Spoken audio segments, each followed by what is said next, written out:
क्या कह रहा है, रैखिक बहुपद x प्लस 5 का ग्राफ निरूपित कीजिए, दिए गए बहुपद का शून्याङ्क भी ज्ञात कीजिए। ठीक है, x प्लस 5 का हमें ग्राफ खींचना है, 7 क्वेश्चन। तो x प्लस 5 को पहले इसका शून्याङ्क निकाल लेते हैं। शून्याङ्क निकालने के लिए इक्वल 0 करते हैं, x इक्वल टू कितना हो जाएगा, उस तरफ जाएगा -5। ठीक है, अब हमें ग्राफ खींचना है, इसी के बेस पर ग्राफ भी खींचेंगे। ठीक है, तो सिंपल सा ऐसे ही आती तक खींचते हैं। x का मान 5 है, मतलब x की माइनस वाली डायरेक्शन में, तो ये x अक्ष की ऋणात्मक दिशा है, ये x अक्ष की धनात्मक दिशा है, y अक्ष की धनात्मक दिशा, y अक्ष की ऋणात्मक। तो यहाँ पर -1 -2 -3 -4 एंड -5 ये इक्वल डिस्टेंस पर रखना होता है। ठीक है, तो -1 -2 -5 कहाँ पर है, यहाँ पर। इसको थोड़ा सा और लार्ज खींच देते हैं। ठीक है, अब क्या करना है हमको, इसको सीधा सीधा खींच देंगे। ठीक, जब हमें केवल x इक्वल टू समथिंग दिया जाए तो सीधी सीधी लाइन खींच देते हैं। तो ये इसका निरूपण हो गया, ये इसका शून्याङ्क हो गया। ठीक है,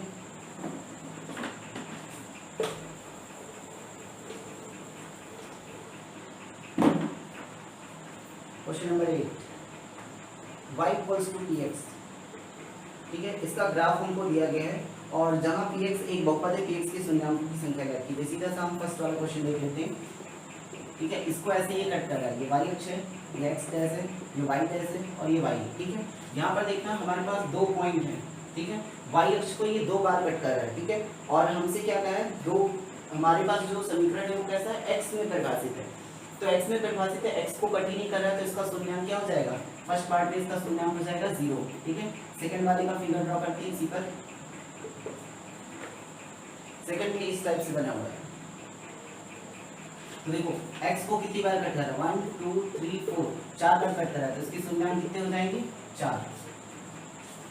ठीक है, इसी प्रकार बाकी क्वेश्चन को भी कर लेंगे। x को जितनी बार कट करें उतने शून्याङ्क होंगे, एक भी बार नहीं कट कर रहा है तो 0 कर देगा, लेकिन ध्यान रहे x को कितनी बार कट कर रहा है। ठीक है, और इसको भी काउंट करेंगे 1 2 3 4, यहाँ पर काउंट किया जाएगा, दोनों पॉइंट्स को लेंगे। ठीक है, अब आते हैं नेक्स्ट क्वेश्चन, निम्नलिखित द्विघाती बहुपद का आलेख निरूपित कीजिए और उसके शून्याङ्क भी ज्ञात कीजिए। ठीक है, हमारे पास द्विघाती बहुपद है और उनका हमें आलेखी निरूपण करना है। ठीक है, और उसके बाद हमें इसके शून्याङ्क ज्ञात करना है।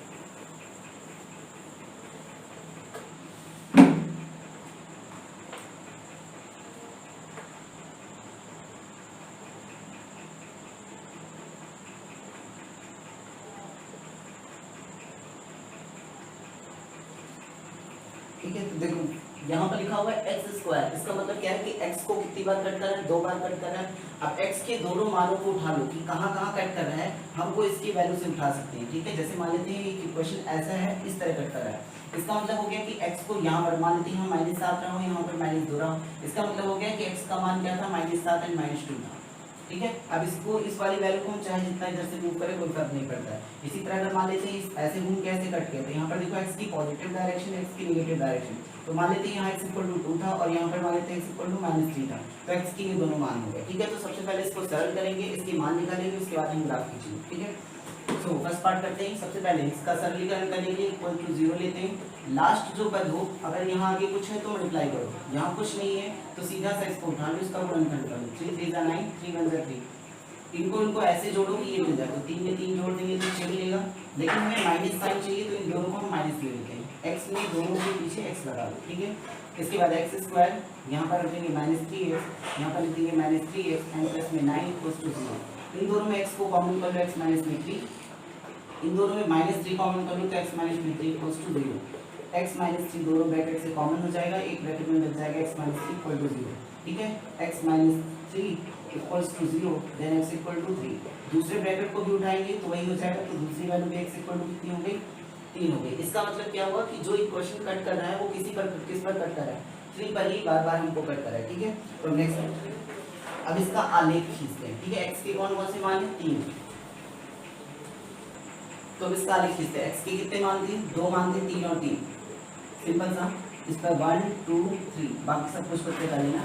जब दोनों मान सेम हो, ठीक है, तब ऐसे द्विघात बहुपद को खींचने के लिए बहुत ही सिंपल सा है, हम यहाँ पर ऐसे पॉइंट लेंगे और इसको ऐसे लेकर आएंगे और ऐसे टच करा के निकल जाएंगे। ठीक है, यहाँ पर इसका मतलब हुआ कि x के 2 मान हैं लेकिन दोनों मान 3 पर ही हैं। ठीक है, अगर ऐसा द्विघात, अब इसे एक घात का बहुपद भी समझ सकते हैं कि x - 3 इक्वल टू 0 रिप्रेजेंट कर, अगर दोनों मान सेम है इसलिए यहाँ पर दोनों पॉइंट रहेंगे। ठीक है, तो इसी टाइप से बाकी पार्ट भी इसके इसी तरीके से होंगे। x का मान निकालो और जहां जहां शो कर रहा है वहां वहां कट कर दो, ठीक है। एक बार छोटा सा और करा देता हूँ। क्वेश्चन नंबर 5 है y स्क्वायर माइनस में 4 इक्वल टू 0 ले लेते हैं। Then y square equal to 4, y equal to √4 solve करेंगे, y equal to plus minus 2, ठीक है। तो y की दो वैल्यू आ गई, एक +2 और एक -2, ठीक है। ध्यान रखना रूट से वैल्यू कभी भी बाहर निकलती है तो दो चीजें निकलती है, एक प्लस में और एक माइनस में। तो देखो ये किसकी वैल्यू हो गई, y की। तब इसे y अक्ष पे हमें खींचना है, ठीक है। तो y अक्ष पे नंबरिंग करते हैं, 2 आना चाहिए, 1 2 3, बस इतना कर लेते हैं, -1 -2 -3, ठीक है। हमें कैसे खींचना है, +2 -2 को कट करता हुआ जाए, ठीक है। तो हम लाइन खींच देते हैं, +2 और -2 को कट करता हुआ। x को कट कर रहा है, हमें उससे कोई मतलब नहीं है, ठीक है। जब y में परिभाषित है समीकरण, फलन जो है बहुपद y में है, तो फिर हमें सिर्फ y को फोकस करना। y को दो हिस्से में काटा, वो भी -2 +2 पॉइंट का, ठीक है। That's it. तो इसी टाइप से बाकी आलेख भी खींच सकते हैं। जो वैल्यू दी हुई है बस उसके अकॉर्डिंग देखना है कि वो वहां वहां कट करेंगे, ठीक है। बस वही नहीं कट करा दो, बाकी चाहे इसे खींच दो, बस पॉइंट वहीं से क्रॉस करना चाहिए। तो आई होप इसका बाकी पार्ट हो जाएगा। अब निम्नलिखित दिए गए बहुपदों में शून्यांक ज्ञात कीजिए और गुणांकों और शून्यांकों के बीच संबंध स्थापित कीजिए। तो सबसे पहले देखते हैं गुणांकों और शून्यांकों के बीच संबंध, ठीक है। तो शून्यांक कौन से, सबसे पहले इसका सामान्य रूप लिखते हैं द्विघात समीकरण का, ax² + में bx + में c = 0, ठीक है। इसके शून्यांक कौन कौन से, अल्फा एंड बीटा। तो सबसे पहले इनके और इनके बीच में रिलेशन किया, तो एक फॉर्मूला है अल्फा + बीटा = -b/a और अल्फा × बीटा = c/a, ठीक है। तो इसमें ध्यान देना, अल्फा + बीटा = -b/a। अल्फा कौन है, बीटा कौन है, इनके दोनों मान है। तो यहाँ पर हमें इसी चीज की प्रूविंग करनी है कि ये फॉर्मूला करेक्ट है, ठीक है। नेक्स्ट पार्ट में हम बताएंगे कि इसकी प्रूविंग की ये कहाँ से आ गया है, ठीक है। अभी हम सिर्फ क्वेश्चन सॉल्व कर ले रहे हैं, ठीक है। तो पहला क्वेश्चन उठाते हैं, क्वेश्चन नंबर 10 का first part, 5x² - 8x - 4, 5x² - 8x - 4, ठीक है। ध्यान देना, आगे अगर कुछ होता है तो इसको मल्टीप्लाई करते हैं। पहला काम क्या करना है, हमें सॉल्व करना है, x के दो मान निकालने, उसके बाद तभी वेरिफिकेशन करेंगे। तो सबसे पहले आगे कुछ हो तो इससे मल्टीप्लाई कर लेते हैं। 5 4 = 20, 20 का फैक्टराइजेशन करो, 2 10 जा 2 5 जा 5 1 जा, ठीक है। अब इसके बाद हमें इसमें ऐसा कोई दो पेयर बनाना है जिससे -8 मिल जाए। तो सीधा सा लिखना है 5 2 = 10 और ऊपर 2, 10 में से 2 घटा दो 8 बचेगा, ठीक है। लेकिन जो लार्जर है, जो बड़ा है, मतलब हमें माइनस चाहिए, तो जो बड़ा है यहाँ पर उसका साइन माइनस ले लो। हमें -8 चाहिए तो बड़े वाले को माइनस में कर देंगे, तब छोटा वाला प्लस में हो जाएगा। अब इनको उठा के यहाँ पर रखना है, जो पीछे वैल्यू थी उसी को दोनों पर ले लो। अब -8x को ये दोनों रख दो, तो 5x² - 10x प्लस में 2x माइनस में 4 = 0, ठीक है। अब इन दोनों में कॉमन टेक करते हैं, 5x कॉमन होगा, 5 कॉमन, x कॉमन, तो केवल x बचा। 5 से इसको डिवाइड कर दो, 5 2 = 10, x निकल गया, कुछ नहीं बचा, प्लस इन दोनों में 2 कॉमन, तो x माइनस में 2 2 = 4 = 0। दोनों ब्रैकेट सेम थे, तो x माइनस में 2 एक ब्रैकेट में, 5x प्लस में 2 एक ब्रैकेट में = 0। एक बार इसको 0 के इक्वल होगा, x माइनस 2 = 0, देन x = 2। एक बार इसको 0 के इक्वल करो, 5x प्लस में 2 = 0, देन 5x = -2 एंड x = -2/5, ठीक है। तो इस तरीके से x के दोनों मान आ गए। अब इसका वेरिफिकेशन कर लेते हैं, ठीक है। तो सबसे पहले हम लिखेंगे ऐसे, अल्फा प्लस में बीटा = -b/a। अल्फा की वैल्यू 2 ले लो, बीटा की वैल्यू -2/5। जब भी कभी माइनस वाली वैल्यू को रखना हो तो ऑलवेज ब्रैकेट का यूज हमेशा किया करो, ठीक है, नहीं तो क्वेश्चन रॉन्ग हो जाएगा, ठीक है। तो यहाँ पर हो गया 2/5, माइनस का इसलिए लिए प्लस होता तो हमें ब्रैकेट की कोई जरूरत नहीं थी। माइनस b की वैल्यू यहाँ से उठाएंगे, b की वैल्यू -8 है, ठीक है। यहाँ से देखना, कंपैरिजन कर लो, b कौन है जो x के आगे है, a कौन है जो x² के आगे है, और c कौन है जो लास्ट में बचता है, ठीक है। तो विद साइन उठाना है, तो -8 को टेक करते हैं b के स्थान पर, माइनस की वैल्यू इसके हमेशा ब्रैकेट में रखो, ठीक है। अपॉन में a कौन है, ये वाला a, ठीक है। यहाँ पर सॉल्व करते हैं, प्लस माइनस यहाँ पर एलसीएम लेते हैं, इसके नीचे कुछ भी नहीं है, ठीक है। तो जब इसके नीचे कुछ ना हो तो इस वाली वैल्यू को सीधे गुणा कर दिया करो।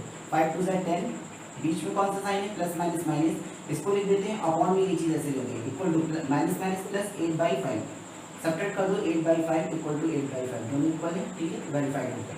दूसरी वाले को प्रूव करते हैं, alpha × beta = c/a। So alpha × beta = c/a, इसको टेक कर लेते हैं, अल्फा × बीटा = c/a।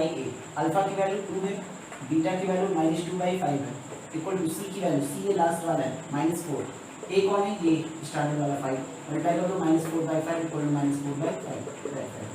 ठीक है। तो इसके सभी पार्ट बिल्कुल सेम एज है, सिमिलरली है, उनको सबको आप कर लेंगे, ठीक है। और यही क्वेश्चन एनसीईआरटी की सेकंड एक्सरसाइज से है, ठीक है। ध्यान देना, एनसीईआरटी में आप सेकंड एक्सरसाइज जब ओपन करेंगे तो यही सेम एज क्वेश्चन हैं, वहाँ भी यही सेम एज करना है, ठीक है। और जो अभी कर रहे थे हम लोग आलेखीय विधि वाला, क्रॉस जितनी बार करें उतनी वैल्यू, वो फर्स्ट एक्सरसाइज में क्वेश्चन है, और ये वाली चीजें उसकी सेकंड एक्सरसाइज में। तो अभी सेकंड एक्सरसाइज का एक और क्वेश्चन है, ठीक है, जिसमें हमें अल्फा और बीटा का मान दिया होता है और द्विघात समीकरण का निर्माण करना होता है, ठीक है। अभी वो क्वेश्चन आ जाए तो एनसीईआरटी का first and second exercise cover up हो जाएगा, ठीक है।